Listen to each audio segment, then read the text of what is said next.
Hi, I'm Odellin. I mailed my wedding invitations with hope and got silence from my own mother.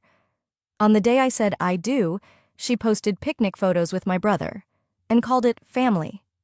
She didn't just skip my wedding, she deleted me from the family story. 6 months later, she knocked on my door with a suitcase. But what if I told you that wasn't even the worst part?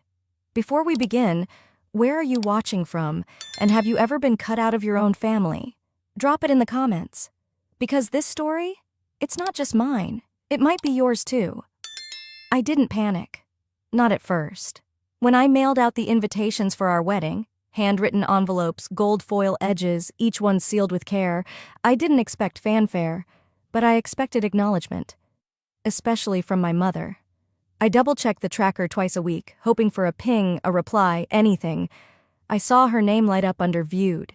She'd opened the invite. Then, silence. I told myself she was busy. I told myself she'd reply eventually. I even told myself maybe she was planning a surprise. But deep down, I knew better. You learn the truth when you stop giving people excuses. What I didn't know then was that the silence was louder than any scream I'd heard as a child. 2 months before that, I realized I was no longer part of the family group chat. Not removed with drama, just quietly disappeared. Like someone had turned the volume all the way down on my existence and hoped I'd forget what sound was like. It stung more than I let on. But I wasn't new to being quietly erased. Growing up, my mother made it no secret who her son Rose and set on. My older brother Crosby could have been caught robbing a gas station, and she'd praise his initiative. I, on the other hand, could earn a double degree and hear, "That's nice, honey. Did you see the article Crosby wrote for the company newsletter?" When he dropped out of college to build a startup, she threw a party to celebrate his risk-taking spirit. When that startup collapsed and he moved back in, she cooked him a roast and told everyone, he just needs a place to refocus. Me? I moved out at 21, paid every cent of rent on time, never asked for a penny, and was still somehow the irresponsible one. Once, during a family brunch, I'd gotten a promotion, my first management title. I brought it up, cautiously proud. My mother sipped her mimosa and said, "Let Crosby have this one thing, sweetie. Let him have this one thing." Like I'd been stealing his spotlight by simply existing. By the time I met Reeve, I had stopped expecting anything from my family other than superficial smiles at Christmas and tight-lipped birthday texts. He noticed that early on. Asked me once, "Why do you always go quiet when I mention your mom?" I didn't have a neat answer. We planned a small wedding, nothing fancy, just a beautiful garden near Washington Park, some live acoustic music, and a short guest list. Reeve's parents were thrilled. His sister helped me with the dress. His dad offered to drive my aunt in from Boulder. My mother? No returned calls, no text back when I sent the save the date, no reaction to the bridal shower invite. When I finally sent the formal RSVP link, she read it, left it there like a cigarette butt still burning. Reeve was the one who showed me the back end of the RSVP system. She viewed it, Odie, a week ago. I remember staring at the screen, numb. That was the night we crossed her name off the seating chart, not because she said no, but because she said nothing.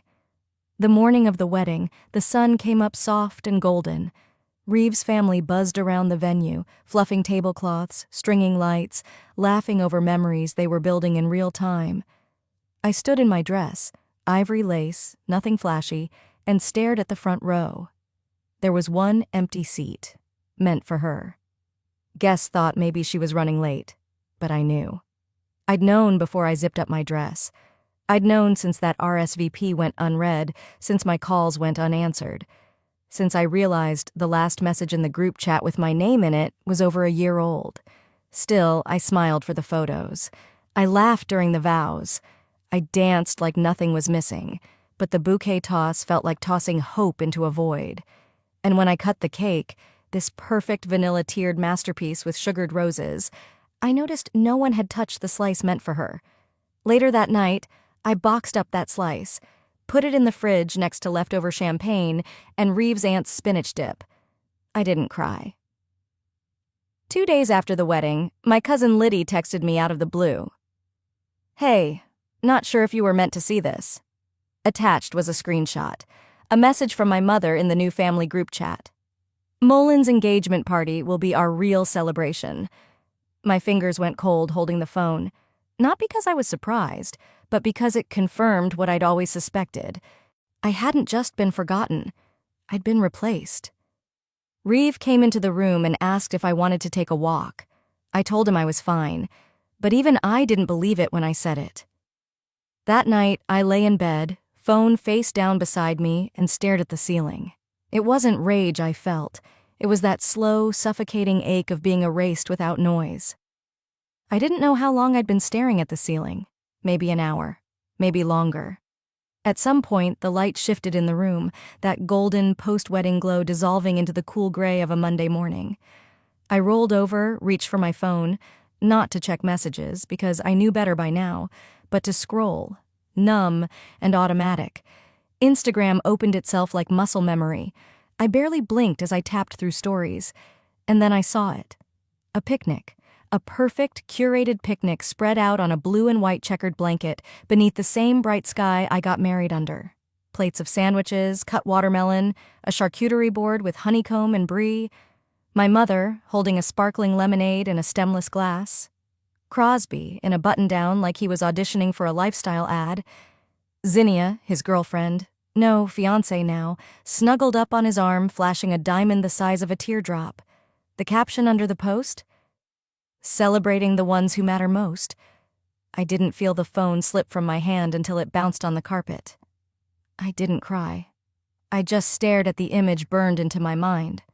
My family smiling, plates full, as I stood in a white dress hours away, slicing cake and pretending the empty chair in the front row wasn't a message.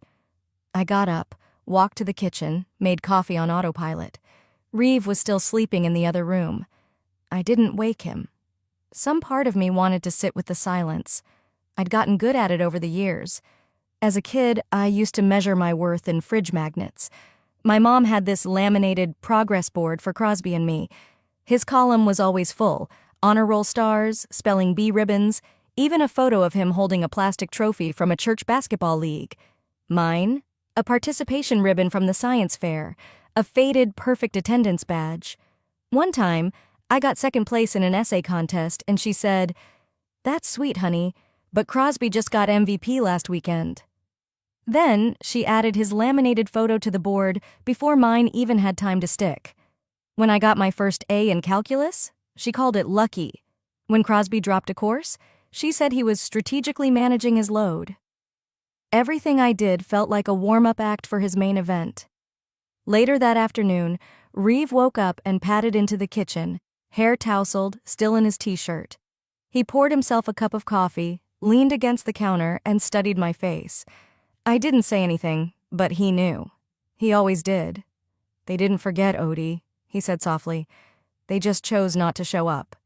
I nodded, the weight of it settling over my shoulders like a wet coat. There wasn't any anger in me right then. Just hollow recognition. I sat on the couch, scrolling again, numb. That's when my phone buzzed with a message from my cousin Liddy, the same one who had sent me the group chat screenshot after the wedding. New screenshot, new sting. My mother had written, "Reeve seems nice, but this isn't how it's supposed to happen. Crosby should go first." Not, "We're happy for them." Not, "Wish we could have been there." Just a quiet correction of the family narrative, one that had no room for me to lead in anything. I stared at the words, feeling something inside me shrink. My wedding, the vows, the empty chair, the silence. It hadn't been a miscommunication. It had been a decision. A line drawn. I closed the messages and opened my photo drafts. I'd saved a post I'd been planning, a carousel of wedding shots, Reeve's hand in mine, the bouquet in the air, the smiling guests, the cake. I stared at the post button. Then I swiped left, hit delete. Next, I opened my RSVP spreadsheet, the one I had painstakingly built. Every name, every address, every status. I highlighted the whole thing. Deleted it too. There wasn't anger. Not yet. Just stillness. That same stillness I'd felt in every Thanksgiving prayer where Crosby's name was said first. In every voicemail from my mom that started with, "I don't know if you're busy, but Crosby wanted me to ask." I wandered back into the kitchen. There was still a napkin on the table from the wedding, a single folded one I must have pulled from the box and left there. Without thinking, I picked it up and started folding it again, corner to corner, then into a triangle, again and again, a small, quiet motion that filled the space where noise should have been. Reeve came back in, paused when he saw me. He didn't say, "Are you okay?" or, "You should talk to someone." He just sat down across from me and said, "You're allowed to feel it. You just don't have to stay in it." I looked at him, really looked, and for the first time in days, I believed someone meant what they said. Still, I didn't stop folding, because the truth was, I did stay in it. The truth didn't hit me all at once. It dripped, like a leaky faucet, steady and slow until the flood came. It started with a phone call. I was in the laundry room folding towels when Aunt Nadine's name flashed across my screen. We hadn't spoken in almost a year, so I hesitated before picking up. I wiped my hands, let the dryer hum a bit longer, and answered with a cautious, "Hey, Nadine." Her voice was low, tentative. "Hi, sweetheart. I wasn't sure if I should call, but I figured you deserved to know." "Know what?" She paused. "Your mom's been planning something, for Crosby." I sat on the edge of the washer, heart thudding like it already knew where this was going. Nadine continued. "They've got a venue on hold, out in Estes Park, 2 weeks from now. It's a wedding, Odellin." "A wedding?" I said slowly. "Crosby's not engaged." "I know. That's what made it so odd. Vera said it was just in case, but she was already talking menus and signature cocktails." I could hear the shame in Nadine's voice, the way her words grew quieter as they came. She said, "Your wedding didn't really count, because it didn't come with a legacy." Legacy. That word, so polished, so cold, landed in my gut like a stone. I didn't respond. I couldn't. When the call ended, I stayed in the laundry room, surrounded by towels and silence. The hum of the dryer was gone. But the buzz in my ears only got louder. A memory crept in from 2 years ago. A brunch at Vera's house. Back then, it was just me, her, Crosby, and a few cousins. Vera had laughed over mimosas and said, "Well, you know, Crosby's the last real heir to the family name. We'll be lucky if he marries right." I had laughed along with them. I thought it was harmless, just an old-fashioned jab. But now, it felt like a blueprint. I remembered how Vera leaned across the table and asked if I'd be keeping my last name after I married. "I mean," she'd said, pouring more juice, "Reeve seems nice, but it's different when it's a woman marrying in. Doesn't carry the same weight." And then she'd turned to Crosby with a warm smile and said, "When you get married, baby, we'll really have something to celebrate." I'd shrugged it off back then, but now the context burned. Later that evening, I pulled a small fireproof folder from my desk drawer. Inside was the deed to our home, the one Reeve and I fought tooth and nail to close on 5 years ago. Back then, our credit was stretched thin. I'd asked Vera to co-sign, just until we got approved. Her response? "I love you, Odellin, but I can't tie my name to something that might not last. I worry you're rushing into things." We scraped together what we could and closed the deal on our own. No co-signature, no help. Now, I had proof. I held it in my hands. And yet... That evening, Reeve came home from the office. I was at the dining table, papers spread around me like battlefield maps. He set his briefcase down and took in the scene. "What's going on?" he asked. I handed him my phone. A screenshot from Liddy, again. This one was from Vera's group chat, dated just last week. She had written, "So proud of Crosby. Finally, the event we've all been waiting for." Odellin's was just a placeholder. Reeve didn't yell. He didn't throw anything. He just read it, his jaw tightening more with every word. Then he put the phone down and looked at me. "They don't see you," he said quietly. "They see an obstacle. You stole the spotlight they wanted Crosby to stand in." I stared at him, feeling something shift deep inside. Not sadness, not even rage. Resolve. I opened a new folder on my laptop, started dragging in every email, RSVP receipt, screenshots, digital wedding invites. Everything. I uploaded photos of the venue, the flowers, the signed check from our florist. Then I pulled out the printed deed, highlighted my name, printed it again. I wasn't sure what I was building yet, but it was going to be solid. Later that week, Vera hosted a virtual family meeting, the kind of Zoom call she insisted on to maintain connection, even though she never once called me after the wedding. I logged in anonymously. No video, no mic, just a black square with the initials O. They laughed and gushed over Crosby's upcoming moment. Zinnia sat beside him in a cream-colored dress, sipping champagne like it was already her rehearsal dinner. Vera was practically glowing, her voice syrupy and staged. "This is what we've waited for," she said, beaming. "The real celebration, the one that continues the legacy." I leaned back in my chair, still invisible, and smiled. "Then let's see how real you want it to be." Linked to next chapter. It wasn't just about Crosby, it was about erasing me. It wasn't just about Crosby, it was about erasing me. That thought stayed with me, humming under my skin, as I stood in the kitchen reheating leftover wedding cake. Not the fancy, multi-tiered part, just a square of vanilla I'd saved out of habit. I wasn't hungry. I just needed something that still felt real. The frosting had melted slightly, sliding off in a slow collapse. Kinda like how that day had gone. I hadn't let myself replay the whole reception in my mind before. Not until now. But once it started, the memory ran itself like a loop I couldn't stop. We were inside the reception tent, warm light strung from the ceiling, music low and easy in the background. It had been time for the tribute video. Reeve and I had spent weeks compiling it. Photos of us as kids, our first apartment, silly clips with his nephews, even that random selfie I took outside the courthouse the day I got my promotion. I was standing near the head table, wine glass in hand, when the MC announced, "And now a little surprise for the newlyweds." I remember smiling. I was nervous, but proud. That video was our love story. Then came the pause, the fidgeting with the laptop, the soft clearing of a throat. Sorry folks, looks like the USB won't read." Reeve stood up to check, but Zinnia beat him there. "We'll just skip it," she chirped. "Everyone's already seen enough pictures, right?" People laughed politely. Music resumed.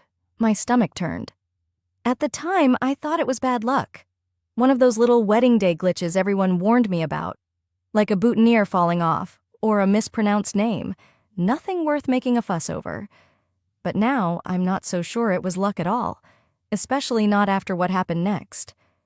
Near the end of the reception, Vera's best friend, Fran, stood up with a champagne flute. Everyone tapped their glasses. She raised hers like she'd done this 100 times. "Tonight we celebrate love," she said, voice smooth. "And we thank everyone here who's supported family legacies, like Crosby's. We believe in building lasting homes, in continuing the names we're proud to carry." That was it. Not one mention of me. Or Reeve. Not a single acknowledgement that it was my wedding. My day. My name wasn't even whispered. I caught the glance between Reeve's parents. His mom shifted uncomfortably, and his dad looked down into his glass like he was checking for a crack. Reeve just reached for my hand. He squeezed it gently, but his grip didn't let go. The next day, I tossed the USB into a drawer and forgot about it. Or tried to. Weeks later, Reeve pulled it out again. We were cleaning up, reorganizing stuff from the wedding. He plugged it into his laptop. And it worked. Perfectly. There was the video, every frame intact, the music timed, the transitions smooth, my voice on the recording, narrating the story of how we met. Vera even appeared in some of the early clips, smiling beside me at my graduation, hugging me after my bar exam results came in. I sat down slowly as it played. My throat tightened. I didn't cry. I didn't blink. "She didn't want to see that version of me," I whispered. "The one she used to be proud of." Reeve was quiet, but I could tell by the tension in his shoulders, the way he shut the laptop after, that he believed what I hadn't dared to say aloud. I think Zinnia swapped it out. It's the kind of thing she'd brush off as just a tech hiccup. The kind of thing you can't prove, but you feel in your bones. I spent the next morning going over the seating chart I had meticulously created months earlier. Vera had been listed at the center of the family table, right next to Reeve's parents. No special meal request, no mobility issue. Yet she chose a table near the back, beside Crosby and some work friends. Her chair was empty most of the night. Later, one of my cousins admitted, half drunk on post-reunion texts, that Vera and Crosby had stepped out during the vows to take a call. Something about a rebranding pitch for Crosby's new consultancy firm. Didn't want to lose momentum, she'd said. They figured you'd understand. I nodded. I always did. That night, sitting at my kitchen counter, I started scrolling through my phone. I selected photo after photo, of centerpieces, of smiling guests, of the cake we never got to cut together. One by one, I hit delete.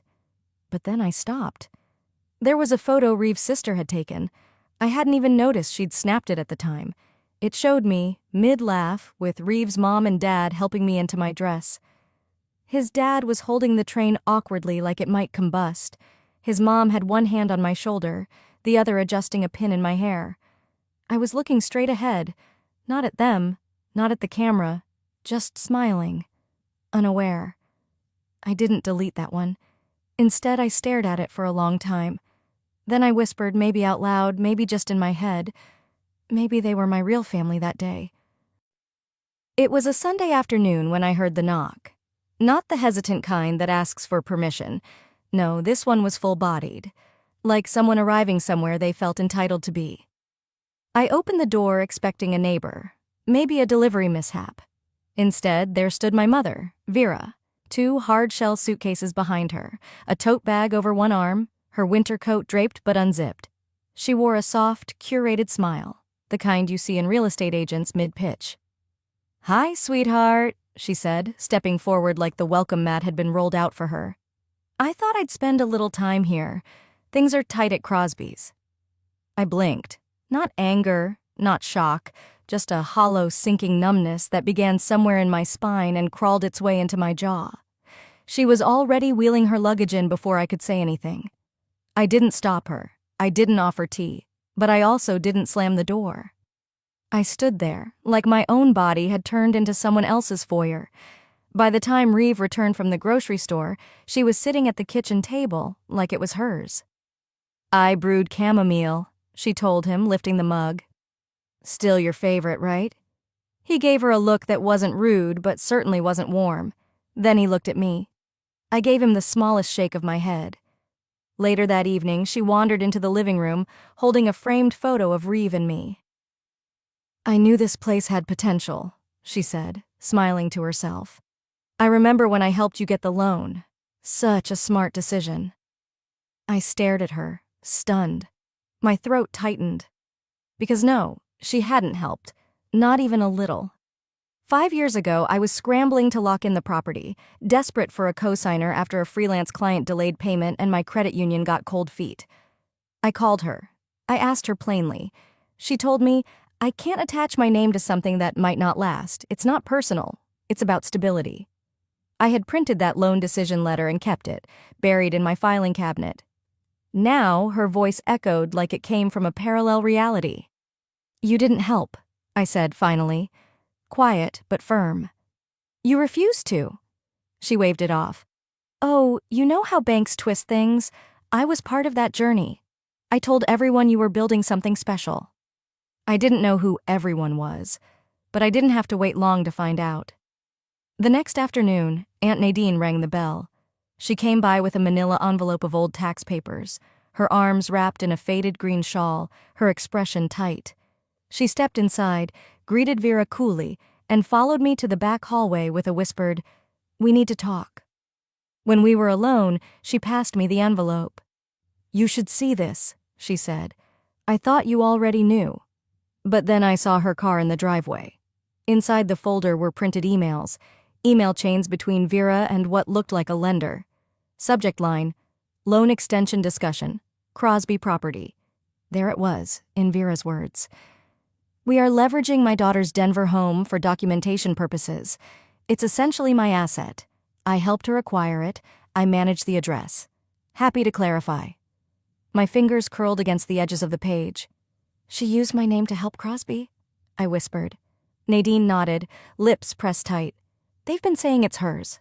I think she's done it before." That night, Vera hummed as she rinsed dishes like it was just another evening in a home she'd always owned. I stood in the archway watching her in silence. This wasn't just a house. This was my every late-night freelancing, every missed party, every anxiety attack over tax season. This home was mine, earned, fought for, maintained by sheer will when others would have walked away. Vera didn't raise me. She crafted a version of me that fit her stories. And now, apparently, her loan documents. Reeve came home just as the sun dipped behind the trees. He didn't ask.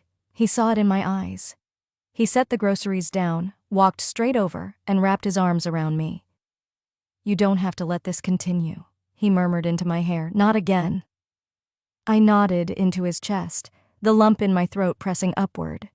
Later, I found her in the guest room rearranging throw pillows. She picked up a small square napkin from the shelf. I hadn't realized it was still there. "You still do this silly leaf fold?" she asked, laughing lightly. "I remember when you used to decorate every Thanksgiving table with these." I took it from her hand gently. "No," I said. "That's the last one. I stopped making them when I stopped making space for people who never came." She gave a forced chuckle, turning back to the suitcase she had half unzipped on the bed. I didn't laugh with her, because something inside me was no longer folding. It was unfolding. And just when I almost let her stay, she handed me a list. By the next morning, I had almost convinced myself it might not be so bad. Maybe we could tolerate each other for a few weeks. I thought maybe, just maybe, there was a version of this that could be manageable. Then I walked into the kitchen and saw the list. It was a single sheet of paper, folded cleanly in half, sitting dead center on the kitchen island like it belonged there. I unfolded it. "Grocery refills, drive me to Dr. Leonard, laundry pickup, call the HOA about the roof." My eyes skimmed down to the bottom line. "And please don't use your office while I rest. It creaks too loud." There was no smiley face, no joke, no "if it's not too much." Just a typed-up list. A command chain. She had placed it there like she was running the house. I didn't say a word. She walked in behind me, stirring her tea completely at ease. "Oh, I figured we'd split things while I'm here. You've always been organized." I didn't respond. I didn't nod. But she took my silence like an unspoken yes. That's how she always operated, interpreting my quiet as consent, my hesitation as agreement. Later that afternoon, I sat cross-legged on the living room rug, organizing old financial paperwork for my accountant. Tax season was around the corner. I opened a black folder from the year I bought the house, mostly thinking it was just copies of scanned receipts. Instead, I found it. A copy of my initial mortgage rejection, due to lack of a cosigner. Attached to it was a notarized letter, Vera's. It wasn't a recommendation. It wasn't a character reference. It was a formal, coldly worded declaration that she did not wish to attach her assets to speculative property. Her words in black ink. And now, here she was, lounging in that same speculative home, telling neighbors she helped me buy it. That night after dinner, I laid the letter on the kitchen counter. Vera barely glanced at it. "That was then," she said, plucking an apple from the fruit bowl. "You turned out fine. Why are we digging up the past?" I didn't flinch. "You told the bank this place wasn't worth backing. Now you're calling it yours?" She leaned on the counter like we were discussing paint colors. "Because no one challenges what I say," she replied, biting into the apple. "Until now." Reeve, who had been stacking dishes behind me, stopped moving. I could feel his stillness in the air. He didn't say a word, but I knew he'd heard every syllable. The next morning, things got worse. Over breakfast, Vera cleared her throat. "I've been meaning to ask, could you take over full-time care for Grandma? With everything going on, it'd look better if it came from you, and you work from home anyway." I blinked slowly. "She's in Arkansas." "Yes, but you don't have kids, and she trusts you." I didn't even laugh. I didn't even raise my voice. I just looked at her and said, "You didn't come to my wedding. You erased me from yours, and now you want me to clean up what's left of your mess?" She made a show of exhaling through her nose. "You always twist things, Odellin." "No, I finally started untangling them." She stood up and left the room. No apology, No retreat. Just that same sense of control she always cloaked herself in, like armor. I walked out onto the porch, phone shaking in my hand. The afternoon was crisp, my breath fogged in the air. I stared at the walls of the home I'd built from exhaustion and stubbornness, and a need to prove I didn't need saving. For a moment, I almost let myself believe it'd be easier to walk away. But then I remembered the napkin, the bouquet, the video that never played, the seat that stayed empty. The hurt didn't rage anymore. It hardened, not into bitterness, but resolve. I went inside. Reeve was on the couch, laptop open, headphones in. I sat at my desk and opened a blank Word doc. I started typing, "To whom it may concern, regarding false ownership claims." But before I hit save, I stopped. There was no point writing to people who already knew how she operated and pretended they didn't. I didn't need to explain. I needed to show. So I reached for my phone, opened the voice recorder app, and pressed record. I pressed play, let the recording roll, then slipped the phone face down on the table and walked into the kitchen like nothing happened. From the living room, I could hear Vera's voice again. Not the one she used with neighbors or church people, the one that only came out when she forgot others could hear. "You know O'Dellin was just a bump in our family's story," Vera laughed, voice faint but sharp. "Crosby's the legacy." Zinnia chimed in. "She was a mistake we tried to raise right. It didn't take." There was laughter, tight, smug, mean. Crosby said nothing in the clip, but his silence wasn't defense. It was complicity. That voicemail sent months ago by Aunt Nadine had been sitting buried in my inbox, unread. She'd labeled it, "In case you ever stop giving them the benefit of the doubt." I had. And now, with the audio freshly burned into my ears, I listened again. Then once more. I didn't cry, didn't speak. I just sat on the couch with my knees to my chest, phone pressed to my palm like a blade. My thoughts weren't swirling. They were settling, sharpening. It was a Sunday morning. Vera had gone out to meet a friend for early service and bagels, as she'd put it. Reeve returned from his run, saw me still in the same spot I'd been 2 hours earlier. I handed him the phone. He listened without asking. When it ended, he lowered the phone and said, "Do you want to send it?" I shook my head. "No," I said softly. "I want them to hear it together, without a warning, without control." He didn't respond. He didn't need to. We both understood the next step wasn't about rage. It was about reclaiming the story. I opened my laptop and started building folders. Wedding lies, property fraud, the tape. Each folder got screenshots, documents, timelines, emails, deeds. I wasn't writing a tell-all. I was archiving a truth they couldn't distort, and I wasn't doing it for them. I was doing it so I'd never forget how long I'd bent backward for people who never thought I mattered. 4 days later, Aunt Beth hosted the monthly family potluck. I hadn't attended one in years, but this time I said yes. I didn't dress up.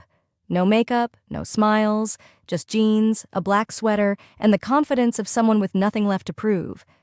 When I walked in, the kitchen was warm with baked ziti and passive-aggressive compliments. Vera stood by the counter, handing out cookies she hadn't baked. "It's just so nice to be with people who still value togetherness," she said loudly. I saw Crosby in the corner talking about his consulting venture. Zinnia was already tipsy from Aunt Beth's white sangria, whispering to someone about a neighbor's divorce. I walked past the buffet table, set my purse on the chair across from Vera, and placed my phone in the center of the dining table. Reeve, already seated beside me, met my eyes and nodded once. I tapped play. The room froze at the sound of Vera's voice, Crosby's chuckle, Zinnia's venom. By the time the audio faded, no one was chewing or blinking. Vera's mouth parted, but nothing came out. Her skin flushed a color I'd never seen on her. She started to reach for the phone like it might rewrite the moment. "This isn't how we handle things in this family," she hissed. I stood slowly, eyes level. "You're right. That's why I'm not doing it your way anymore." No one clapped. No one spoke. But several cousins stood and walked out. Aunt Beth wiped her eyes and started cleaning early, muttering, "Maybe we all needed to hear it." I didn't ask for an apology. I didn't look back. I walked out the front door with Reeve beside me, and the only sound behind me was the clatter of silverware that finally meant something. I didn't feel triumphant. I felt clean. For the first time, the silence wasn't swallowing me. It was making space for what came next. When I opened Facebook that morning, I wasn't looking for a fight. But there it was, Vera's post, centered on my screen like a slap in digital ink. 30 years ago, I began building a home for our family legacy. Today, I'm proud to still be guiding that legacy, from the very home that saw our children grow. My house, my home, cropped to perfection in the attached photo with just enough siding and the garden view to suggest warmth, but not a trace of me. I scrolled through the comments. Beautiful, Vera. You've always had such grace. What a blessing to your family. One read, Legacy. That's what real mothers leave behind. She'd tagged it all with family heritage, built with love, matriarch, like some nostalgic real estate ad for a life she never actually lived in. And they believed her. At first. The very next day, the HOA held its quarterly meeting at the community clubhouse. I'd marked it on my calendar weeks ago, but now it felt like fate had reserved that date just for me. When I arrived, Vera was already there, chatting with the board president, making polite noises about neighborhood upkeep and how long she'd been around. She caught my eye and smiled with a familiarity I no longer recognized. The meeting began. Minutes were read, updates shared. Then came the member comments. I raised my hand. I'd like to clarify something, I said, rising to my feet steady. There seems to be confusion about ownership of 2429 Glenview Way.